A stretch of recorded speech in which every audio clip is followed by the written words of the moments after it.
Анатолий Некрасов. Ана махаббаты. Тілектер даналығы мен сыры. Біз бір-бірімізге бірдеңе тілегенді ұнатамыз. Әсіресе ата-аналар өз балаларына көп нәрсе тілейді. Ал балалары әке-шешеге аздау тілейді. Бірақ бұл да аз нәрсе емес. Тілектестік арқылы олардың қарым-қатынасы жақсарады екен. Біздің тақырыбымызға дөп келетін әңгіме. Сонымен біз бір-бірімізге не тілейміз? Сөйтсек, бұл қарапайым, қатардағы мәселе болмай шықты. Бұл жерде де біршама білім, жіті ұғымдылық керек екен. Жұрттың көпшілігі расында әрдайым шын көңілден шықпаса да, көл-көсір жақсылық, ізгілік тілеп жатады.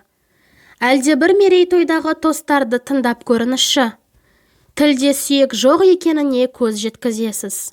Егер осының бәрі жүзеге асып кетсе, әлгі адам көкке самғап кетпей, жер бетінде қалай жүрер екен деп ойлайсыз. Бірақ жамандық тілейтіндер де табылады. Қазір теріс ниеттілер көбейіп кетті. Сондықтан олар ашықтан ашық, жамандық тілеуден тайсақтап, өзінің қарау көңілін, теріс батасын астыртын, әлде көлкештеп шығаруға тырысады. Шынтуайттап келгенде, онша көп емес болғандықтан, мұндай адамдарды біз есепке алмаймыз. Енді ізгі тілектер жөнінде айтайық. Сөйтсек, мұнда бәрі оп-оңай емес екен. Иә, бұдан да сара білім мен жіті ұғымталдық, аңғарымпаздық керек болып шықты. Ой, материалдық нәрсе. Сөз де солай. Баяғыда бәрінен бұрын сөз болды деп бекер айтпаған ғой. Тіпті дінге сенбейтін мұнафықтың өзі, ой мен сөздің күші арқылы не нәрсе істеуге болатынын бес саусағындай біледі. Ойдың күшімен заттардың орнын ауыстырып жылжытуға болатынын ғылыми дәлелденген мысалдар жетіп артылады. Ал қарғыс ату, дуалау, үшкіру, дем салу, көз тию дегендер күнделікті өмірде кездесіп жатады ғой. Жұрттың көбі бастан өткеріп, зардап шекті. Ал баз біреулер осынау магиялық тәсілдерді өздері басқа адамдарға қарсы қолданды. Жұрттың көбін ой мен сөз пәрменінің үлкен маңызға ие екеніне иландырудың қажеті жоқ. Міне сондықтан да бұл нәрселерге мейлінше сақ қараңыз. Өйткені тілектердің өзі ой мен айтылған сөз ләмінен тұрады ғой. Сондай-ақ қалай ойласақ, солай өмір сүретініміз, яғни қалай және не жөнінде ой толғасақ, бәрі мынау тірлікте көрініс табатыны белгілі. Және де ең адал да, шынайы, ең терең де асыл ойлар орындалады. Нақ солар жүзеге асады. Сондықтан өмірімізде өтіп жатқан оқиғалардың түп тамыры біздің санамызда, ойымызда жатады. Ал ойлардың тереңдігі мен адалдығы неге байланысты болады? Бұл осы ойларды адамның қаншалықты бастан өткергеніне, өмірде оны қаншалықты жүзеге асырып, иланымына айналдырғанына байланысты. Егер адам бір нәрсені ойлап, басқа нәрсені айтса, және одан да бөлек нәрсені істесе, онда оның уәжінің, сөзінің бақыр тиындық құны болмайды. Ойы ешқашан орындалмайды. Ата-ана әдетте балаларына әрқашанда барша жақсылықты тілейді. Ал балалары неге сондай ілтипат білдіруге сарандық танытып, селсоқтау қала береді? Иә, жасалған жақсылықтың қайтарымы күткен деңгейден басқаша, тіпті кейде қарама-қайшы сипатта болып шығады. Ата-анасы тілеген денсаулық пен бақыт мөлшері қайда? Олар шын жүректен, жан тәнін сала тіледі ғой. Неліктен балалар бейнет көреді? Неге олардың өмірі бақытқа бөгіп, құлпырып тұрмайды? Кейбір сәттерде мен осы тілек баталардың жасанды ғана емес, сондай-ақ қауіпті екенін сезе бастадым. Тіпті маған әлденені тілеген анама, маған ештеңе тілемей-ақ қойшы, менде бәрі бар дейтінді шығардым. Оны ренжітіп, көңілін қалдырып алмас үшін өзімнің сезім ауанымды, түйсігімді мұқият зерделеуге тырыстым. Сөйтсек, тілектерде бықыған былық жататын болып шықты. Сол себепті тілек сөз өмір шындығына қабыспай лағып кете береді екен.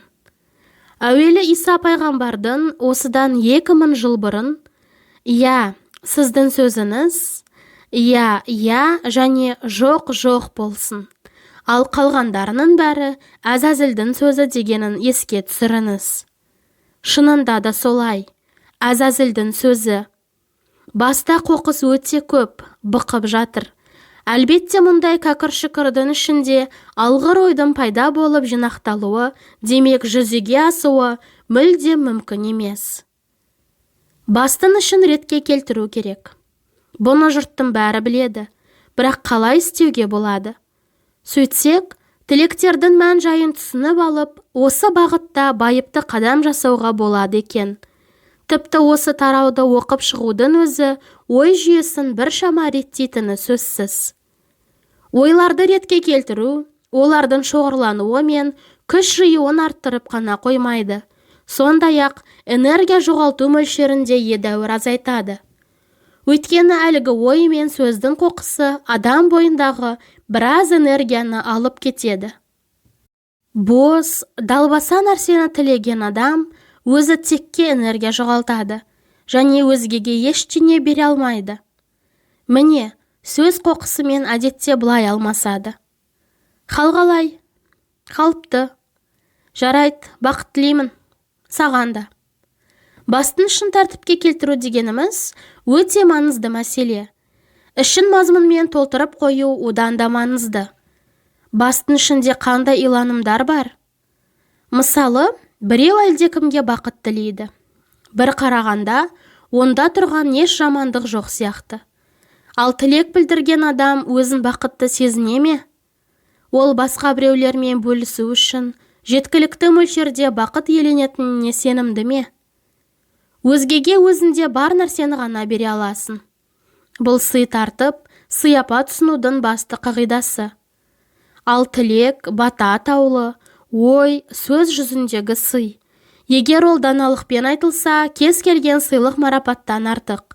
Өйткені ақ тілек, асыл бата адамның бүкіл өмірін өзгертіп, бірнеше ұрпақ буынына шарапатын тигізе алады. Бақыт тілеу туралы әңгімемізді жалғастырайық. Әрине, ақ тілек, ізгі ниетпен көктің, жердің, ғарыштың және ғаламның энергиясы мен күш қуатын тартып алуға болады. Тек адам осының бәрін ұғынып, сезіне алғанда ғана. Ал егер олай болмаса ше, оның ой санасы ұйқы қандыру, қарын тойдырып табыс табу деңгейінде қалып қойса ше, онда бақыт жөніндегі түсінігі де тым шектеліп қалады. Ол ой өресі басқа деңгейдегі, өзгеше өлшемдегі адамға қандай бақыт тілей алады? Өзінің тілек пейіліне қандай күш қосып, пәрмен дарытуы мүмкін? Сондықтан кейде баз біреулердің өзіне ештеңе тілемегенін қалап тұрасың. Ең тынышы сол. Бұл жерде көп нәрсе тілек сөз, бата атаулыны ақ пейілге, сүйіспеншілікке, өзін тілек білдірген адамға құрмет сезіміне толтырудың тазалығына да байланысты болады. Бұл абзалы ең негізгі қағида. Яғни тілек сөздің қандай энергиямен қаныққаны шешуші рөл атқарады. Бір нәрсе жетіспей тұрса да, шексіз құрмет пен сүйіспеншілік сезімін көрсетіп, шын жүректен тілек айтуға болады. Сонда тілек білдірген адамның да, тілек білдіруші жанның да жолы ашылып, қалағаны қабыл болады. Бұл жерде бар болу, әрекет ету, иелену деген эволюцияның негізгі заңы үстемдік құрады. Яғни егер өзге біреуге бақыт тілесен, сол сәтте өзін бақытты бол. Сол бақыттың дәмін сезін де әрекет ет. Сәттілік тіле, жақсы сөз арна. Сен де соны иеленесің. Сонда бақыт оған да, саған да бұлақтай ашылып, шуақтай төгіліп келеді. Бәлкім, өзін қалаған жақсылықты өзгеге де тіле деген ғақлия осыдан шыққан шығар. Данагой парасатты тілек таңғажайып нәтиже береді. Ол тілек білдіргенге де, тілек білдірушіге де орындалады. Бұл жерде ой мен сөздің сиқыры мүлтіксіз әрекет етеді. Осының өзі-ақ біреуге ор қазба, өзін түсерсін деген мәтелде айтқандай, әлдекімге жамандық тілеген адамның өзі түбінде соған тап келерін аңғартады. Ал біз әлі күнге шейін өзімізде жоқ нәрсені шын пейілмен сыйлап, тарту ететіндей жағдайда жиі боламыз ба? Айтқанымыз жазбай келіп, тілегіміз қабылданатындай жағдайда. Бұл өмір сүрудің самғау биігі, шырқау шыны, ұлық шеберлік, кенен даналық пен мөлдір махаббат үлгісі ғой. Басқа жағдайларда бәрібір өзінің айтар тілегін мен жүзеге асырар мүмкіндігінді безбендеп алған абзал. Мәселен, ата-ана балаларына бақыт тілейді. Ал өздері ажырасып, тон теріс жағдайда жүреді. Олардың бақыты да орта қалыпта болады. Немесе сүйіспеншілік тілейді. Ал өздерінің махаббаты тек жастық шақта ғана маздаған. Иә, олар қазір жыныстық қатынасқа да теріс қарайды. Ал онсыз қандай махаббат, іңкәрлік болуы мүмкін. Сол себептен олардың махаббат пен бақыт тілеуі де балаларына соншалықты керек, жағымды құлық бола қоймайды. Қалыптасқан дүниетанымы арқылы ата-аналар тілек сөздерге көбіне көп өздерінің бағдарламаларын тықпалайды. Бірақ олар балалардың дүниетанымынан, қалыпты көзқарасынан алшақ кетіп, қалыпты өмір сүрулеріне кедергі келтіреді. Міне сонымен ата-ана балаларына сүйіспеншілік, бақыт, денсаулық тілейді. Ал өздерінде бұлардың ешқайсысы болмай шығады. Демек, олардың тілегі бос өзек, ештеңемен бекітілмеген гәп күйінде қалады.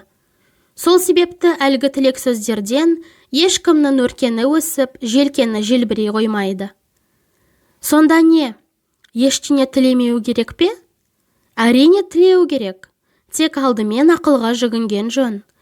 Маған не тілей алатыны жөнінде шешеммен асықпай ұзақ ақылдастық. Ақыр соңында ол маған деннің саулығын, табиғатқа және жаратушы иеге сүйіспеншілікті тілей алады деген ұйғарым жасадық. Ал қалған салаға шешемнің жоламағаны жақсы. Өйткені оның түсінігі мен іс-әрекет жасау өрісімді бәрібір қамти алмайды. Менің анам табиғатты жақсы көреді. Ол өмір бойы жер баптап, бау-бақша екті. Сол себепті оны жаратылысты және жерді аялап сүю жөніндегі тілегі текке кетпейді. Қабыл болатыны күмәнсіз. Ал Құдай тағалаға, Құдай деген бәрін қамтитын құдірет аясы, сүйіспеншілікпен қарап, іңкәр сезімін арнауды тілеу дегеніміз әмбебап тілек, жұрттың бәріне қабыл болады. Өзінің денсаулығы қандай екеніне қарамастан, барлық ата-ана деннің саулығын тілей береді. Балаларына тектік күш-қуатты, тұқым қуалаушылық, мираскерлік қасиетті нақ сол ата-ана дарытады ғой. Сол себептен олардың деннің саулығын тілеген сөзі текке кетпейді, игі әсерін тигізеді. Ал енді жұрттың бәріне бірдей денсаулық тілеу қисынсыз қылық. Ауру сырқау адамдарға бір орында пайдаланып қалмай, дамып жетілуі, денсаулықтың парқын түсінуі үшін беріледі. Өзіне немқұрайлы қарайтын адамға денсаулық тілеу, күш-қуатты құмға су құйғандай текке зая етумен бірдей. Өздері энергия жоғалтады, өзге адамға септігі тимейді. Бәлкім оған өз өмірінің қожасы болуды тілеу керек шығар. Әлде өзіне сүйіспеншілікпен қарауды, әлде даналықты, әлде рухани оянуды ма? Бұл әлде қайда пайдалы болар еді. Ал ауруының себептерін табуға, одан құлан таза айығуға тырысып жүрген адамға деннің саулығын тілеу, ірімшікке май қондырғандай болар еді. Даналық және тағы даналық керек. Осындай ұсақ түйектер арқылы ол да жарқырай ашылады. Сол әңгімелесу сәтінен кейін мен бұл мәселеге бұрынғыдан бетер қызығушылық танытып, шешеммен бірге зерттей бастадым. Сөйтсем, ол өзінің өте жақсы көретін, әрі ылғи уайымдап, ойлай беретін немерелерінің біріне не тілейтіні белгілі болып шықты. Оған күнделікті тірлігінде жетіспей жататын еңбекқорлықты тілеуі керек екен. Ал еңбек етіп, тер төгудің не екенін анам жақсы біледі. Иә, бұған қоса, ол немересіне аға ұрпақ буынына өте жақын, жатық ұғым, жауапкершілікті тілей алады. Сондай-ақ кең пейілділікті. Бұл да анамның жанына жаққан, бойына біткен қасиеттердің бірі еді. Соның нәтижесінде бәрі ойдағыдай болды. Шешем немересіне айрықша керек, әрі өзіне етене таныс нәрсені ғана тілейді. Соған орай, тілек сөздің де дәруі, тұрлаулы әсері игі болады. Содан міне енді ол немересін еске алғанда, іштей оған тілегін жолдап қоя салады. Уайым шегудің, шала бүлінудің қажеті жоқ. Басы бостан, жекесі тыныш, немересіне де игі сәлем, ізгі тілегі жетіп жатыр. Бастың іші ретке келіп, тиімділігі жоғары жарқын ойларға лық толған. Даналық осылай жүзеге асады. Тілек сөздің мұндай тәсілі таңғаларлық нәтижелерге жеткізеді. Осылайша адамның белгілі бір қасиеттерді қалыптастырып, дұрыс бағытта дамуына жәрдемдесуге болады. Бұған қоса данагөй тілек арнау, өзінің жеке ой сананды ретке келтіруге мүмкіндік береді. Әдетте ол жақта қоқыстың қоймасындай бұлығып жатады. Әлдебір қажетсіз естеліктер, өкпе-реніштер, уайым мұң және басқа да жосықсыз ойлар мен сезім ауандары қордаланып қалады. Мұның бәрі ең дұрыс тілек таңдап, оның орындалуы үшін күш дарытуға бөгет болады. Егер жиі ойлайтын жақын адамдардың әрқайсысына айтылған тілек сөздердің мәніне бойлап, мағынасын ұқсақ, онда әлгілердің де, тілек білдірушінің де өмірінде көп нәрсеге өзгереді. Бастапқы кезде бәлкім, осы тілек сөздерді туыстардың әрқайсысына жазып беріп, жаттатқан жөн шығар. Ал басқа адамдарға, достарға, тамыр-таныстар мен шала танитын адамдарға арналған тілек сөздерді не істеу керек? Олардың қасиеттерін, оларға не керектігін жете түсінуге өне бойы мүмкіндік бола бермейді. Ал тілек айтуға, бата беруге тура келіп қалады кейде. Бұл үшін оңтайлы әмбебап амал бар. Біріншіден, Құдай тағала бізге тек періштелерді жіберетінін еске түсіру керек. Иә, дәл солай. Мұна біз оларға әртүрлі киім кигізіп, тіпті кейде мүйіз тағып қоямыз. Періштелер біздің тірлігімізде қалаған спектаклімізді ойнап беру үшін келеді де, тиісті киім кешегін киеді, тиісті рөлін ойнайды. Сол себептен өмір сапарында жолшыбай ұшырасқан әрбір адам әйтеуір бір нәрсе үйрете алатын ұстазымыз деп толық сеніммен айтуға болады. Адамдарды және арадағы қарым-қатынастарды нақ осылай түсіну керек тілек сөздерді де қиналмай табуға көмектеседі. Бұл мына пәни дүниеде, өмір сапарында, мейлі ең қысқа, немесе ең күрделі сәт болса да, кездесіп қалғаны үшін алғыс арнау, ризашылық білдіру. Әсіресе, күрделі кездесу сәті үшін алғыс айтқан абзал. Тағы не тілеуге болады? Рухани оянуды, байыптылықты, даналықты. Егер өзіңіз осы жолға түссеңіз, сондай-ақ әмбебап тілек сөзді өзіне, өзгелерге, жазмышқа, жаратушы иеге махаббатты айтуға болады. Міне, тілек айтып бата беру өте қарапайым нәрсе. Әйтсе де өмір сүру қалыбына, күнделікті тірлікке өте күшті әсерін тигізетін қаншама нәзік иірімдері бар десеңізші. Кітапты аяқтай келе, мен сіздерге пәкизат парасаттылықты өзіңізге, өзге адамдарға, жазмышқа, жаратушы иеге ұлық махаббатты тілеймін.